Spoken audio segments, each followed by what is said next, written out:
So let me start with Mm. this. Yeah, so this is a it's like a position in a social system, status or status Can, um, um, theory. So this guy is a sociologist, a famous French sociologist. In the framework of Bourdieu's theory, human society operates through a complex system of classifications, where social groups are defined not only by their material resources but also by their cultural capital, forms of knowledge, taste, and practice that are valued by dominant social structures. So his idea is that what we claim to value in terms of taste or the things that we prefer to spend our time doing, also ways that we classify each other as belonging to certain groups or having a certain amount of power in society. Um, I think possibly this is no longer true, but it was certainly true in mid-century, mid-20th century France. but They're using it, I think he's using it in a more abstract and also on a different scale to that. It's not about like who you socialize with or spend time, leisure time with. It's about what class or sort of section of society you belong to. So if you're talking about engineering lecturers, you'd be talking about members of the professional and managerial classes. So the social group that they belong to is probably middle or upper middle class. But it's that specific part of that class that would value certain kinds of knowledge and attainment and qualifications. Um, not everybody who has that power or those resources would value exactly the same things. Does that make sense? I think so. But Mm. can you? Think about the kind of thing that he's talking about here. Um, Almost all students that go to the University of Sydney are middle or upper middle class. Um, but there are other social divisions. So some of those students might be um, the first in their families to attend a university.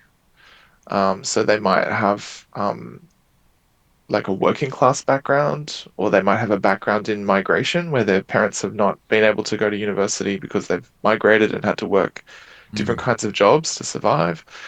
You've also got middle class students who are here from overseas. So some of the knowledge and cultural capital and practices that they value don't have the same currency. Yeah. Cultural capital could be like taste. It could be what do they like.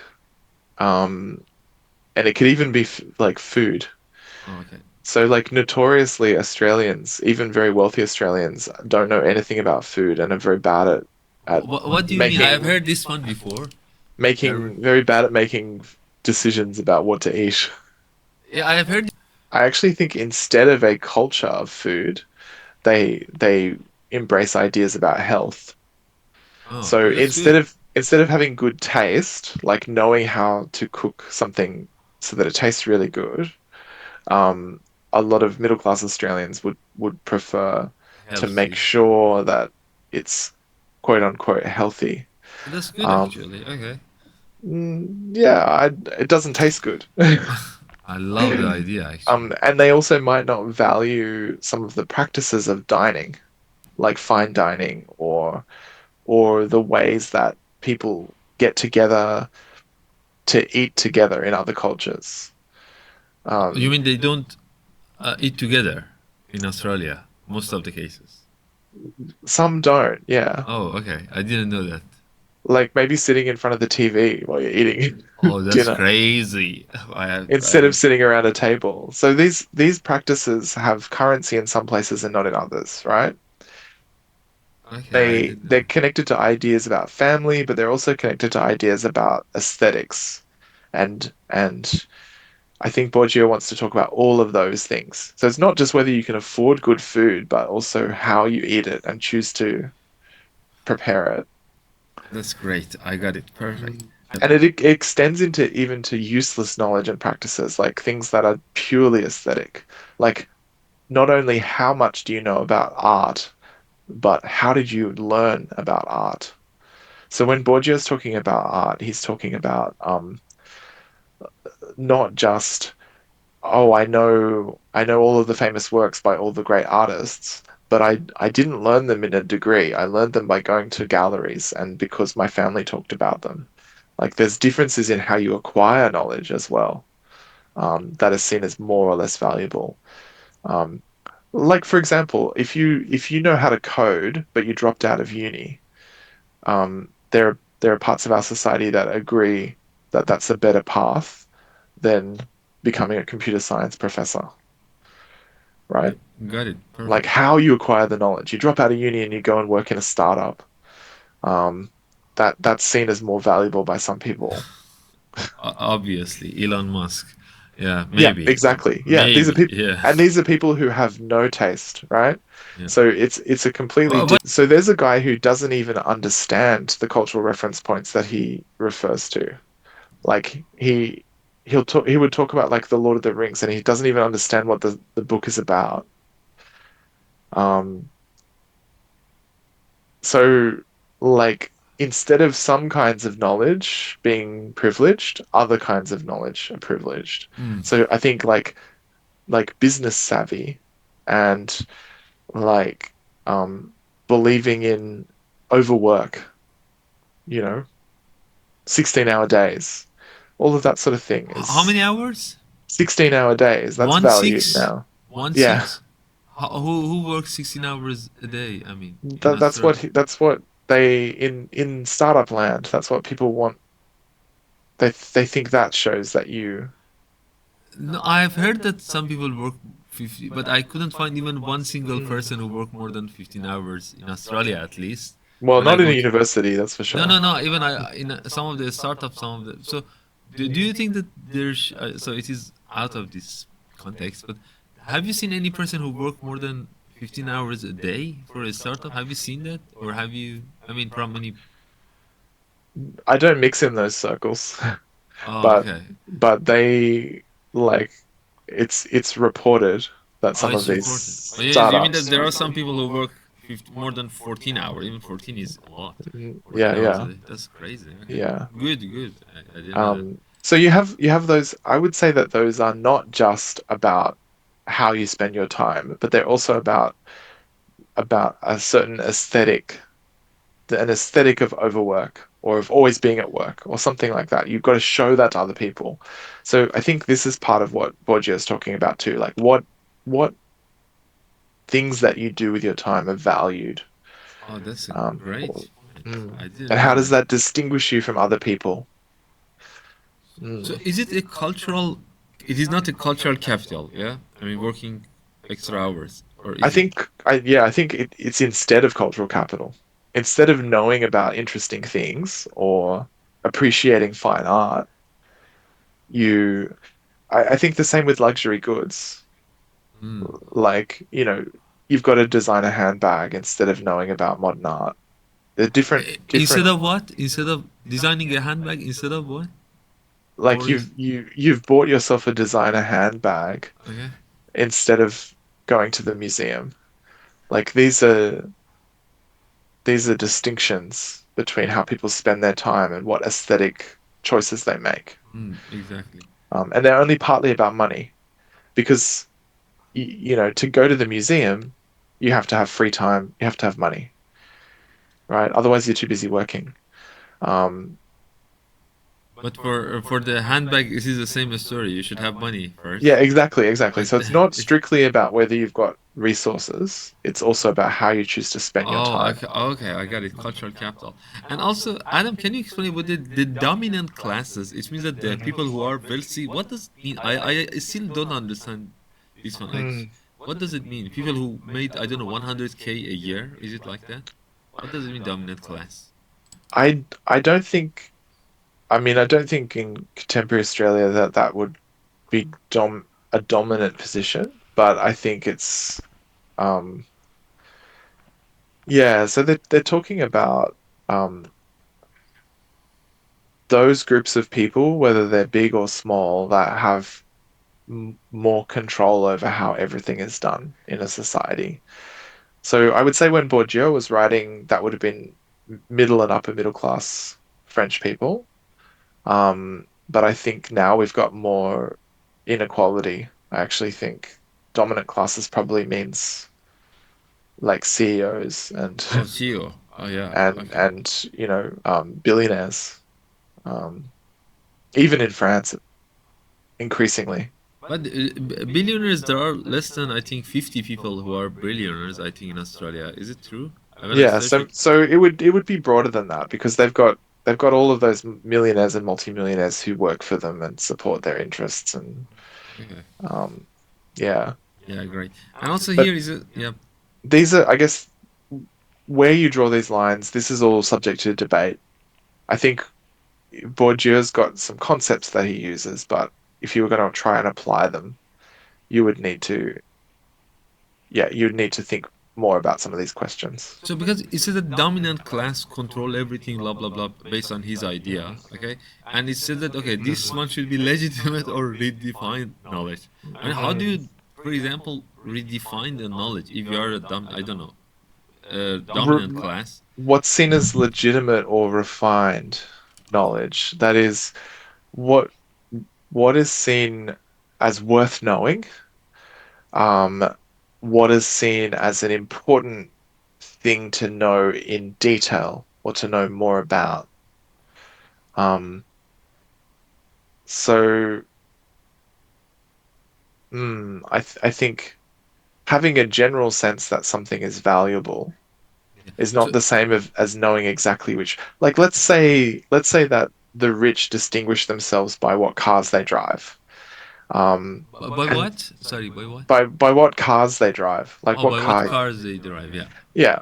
So let's say you know that you've got to drive an expensive car to show that you're rich, right?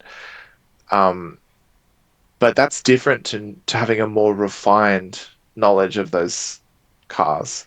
So knowing the difference between a Lamborghini and a Maserati and, or I don't know, a Ferrari. So being able to say what each of those means, that's a refinement of Mm. those classifications. Whereas someone who doesn't understand those, they might have money, they might be able to, spend $500,000 on a car, but they don't know that they've bought the right one. Now, what do you mean by right one? Is it the most expensive one or the most productive one? What one? Which No, one? the one that has the cultural None of them has cultural value. legitimacy. But which one has legitimacy? I mean, The one that's seen as the best car. oh, the best Um, car. Okay. within a certain social group. Okay. Like at a certain point, Yeah, but a lot of middle class people bought Teslas. yeah, but no, not anymore. I've heard that No, that's changed. That's changed, right? But I remember like some of my friends, the friends who had a bit more money, they suddenly had Teslas. they want to protect the environment. They wanted to protect the environment, but they also wanted to buy something that was seen as the best Luxury. version of that. Yeah. Yeah, as a luxury brand of a sort, right? Whereas some of my other friends have bought electric vehicles and they've been much more concerned about cost, efficiency, does it actually protect the environment? Is the person who runs this company a maniac? Mm. Like all of those other questions. So some of those distinctions are important for some people and they're not important for others. But some of them are sort of socially important.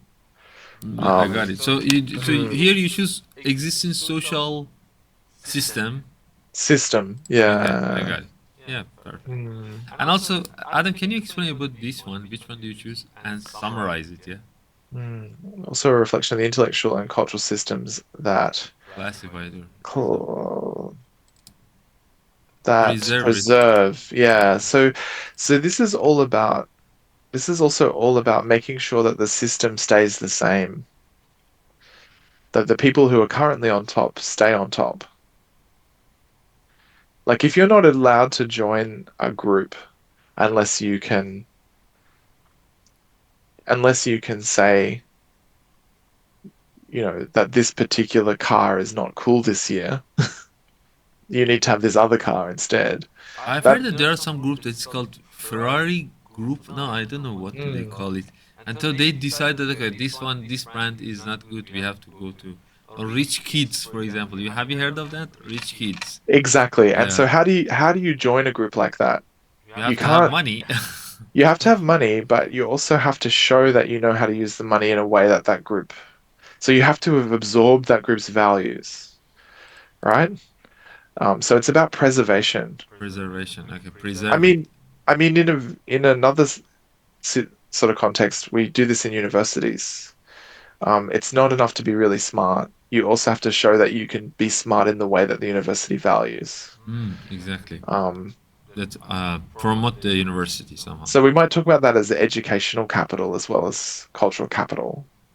Uh, Mm, Educational capital means that the decision that is made by uh, mm. people at the university to promote the university somehow. Okay. Yeah, so it's more about knowing the right things for that context. I got it. Mm. So and that serve to Um, enhance is correct or strengthen. Which one do you uh, choose? these classifications legitimize power, um, and then to question the hierarchical system that served to, and it would be Reduce. I don't know reduce the why. status of those on the margins. I don't understand this word. Yeah. Yeah, so what they're saying is that this system of distinctions, where some people are inside social groups and they know how to value the right things, that this system actually makes sure that other people don't have status. Because they not only do they not have the money, they also don't know how to consume in the right way or to appreciate the right things. Um, What does it mean? That it says of those on the margins. It means that the people who don't have money and who wanna join the group or yeah, on the yeah. So it's socially marginal. So not only that they don't have material resources like money, but also that they don't have the right forms of knowledge or taste, or they don't know how to act. Um, I didn't again, know that there are some groups like this in the world. no, I mean, of course. I mean, you see it, you also see it in places like universities where there's a dominant culture of university, like the University of Sydney. Um, there, there are there are ways that people are expected to interact with their teachers. And one of the things that students who have never been to university, their families have never been to universities in this country, they they arrive and they don't know how to write an email. And it's not that they don't know how to write an email, it's that they don't know how to write. They don't know who they're talking to in Yeah, a kind of hierarchy, in a social system. I got it. Yeah, Should I be friendly with them? In Australia, academics are like, just use my first name. Whereas in other places, you've got to say Professor such and such or Doctor such and such. yeah. When we go Um, to high school and they said that mm, sir, yeah, doctor, yeah, like this. Yeah. yeah. Okay. Yeah. They use the last name. I think so. Mm, Okay. Perfect. Now I got it. mm, And yeah, then let us go to the. I think this is the no, not this one. King Arthur. Uh, mm, yeah, when humans. Yeah, this one. We talked about this one once before, but there is a mm, challenge for this one. Even let me show you the answer here. Uh, Future of our species. I think you remember we discussed 5 minutes, but still uh, yeah, we have one issue. I will explain about that. Ecological pioneers. What is mm, this about what? I mean, the previous ancient people, or yeah, and mm, also he said that sowed the seeds for the modern age. Okay, when mm, you are ready, I will start. mm. Yeah. So yeah, let's Um, start with. okay, so when humans began farming, so we're already talking about people as this sort of species, humans, a general category. Some 12,000 years ago, they altered the future of our species forever. Do you say a species or a species? She or se? Species, A species. For me, yeah, A but species. species, I think other people pronounce it that way. I think No, it's no, fine. a species. We follow Mm. yours. Okay. An ecological pioneers. Why ecological pioneers? Mm. Why So not founders? I think I think pioneering is this, it has this connotation already of like interacting with the land. Um, so to be a pioneer is to go into a wild or unpopulated environment and to bring order to that environment, to start farming, to start cultivating, to start building. Um, so I think the idea of them being ecological pioneers, they're the first to do certain sorts of things in the spaces that they moved in that ecology. They changed the ecology around their own needs. So that's the other thing. Pioneers transform the landscape so that it serves them. So, but it's still, I don't understand why you didn't use ecological founders. A founder, like that would imply that Established. they had established from at its base that ecology, so that they had started life in that place. Whereas pioneers is more about transforming Transforming. Okay. an Yeah. existing state of affairs into another state of affairs. Perfect. I got it. Perfect. Yeah. Amazing. And also this one. Modern age is correct. I got it. But why Mm. modern generation? Not modern Uh, generation. I think I think partly because generations are narrower than the modern. The modern implies multiple generations. Modern age, you mean? Age, you mean? I- Age. Uh, Age, yeah, but I think when we're talking about what is modern, we're not just talking about one generation of people. hmm. Got it. We're actually talking about over many generations, but what we identify as being a modern age. Perfect. So age is kind of a bigger category than Can you use generation. modern age, this compound, Mm, in a sentence, for example? mm, I mean, for example, the university will, sorry, the AI will be applied to all of the students in the modern age students, something like that. mm. You might say artificial intelligence um, will bring about the end of the modern age, or Exactly. artificial intelligence will initiate a new modern age. The first one was better. Mhm. Yeah, I, I like that.